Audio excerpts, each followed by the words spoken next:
Hi. I have a piece of marble here that I'm tracing the outline of, and I have several holes here, and I want to digitize those holes, but my pen doesn't fit in the hole. What do we do now? Well, what we do is we put a piece of paper down underneath the pattern, and we have the pattern, and then we just do a little spray of mist of water on the holes, lift it up, and digitize those holes.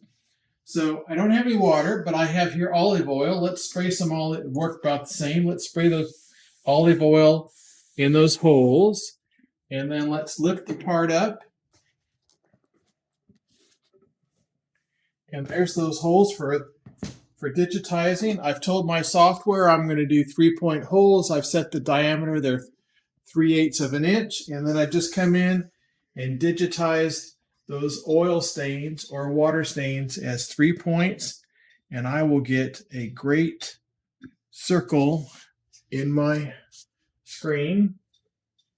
Do 3 more, 3 more, 3 more, and I click stop and I'm done and I've got all my circles. Cool.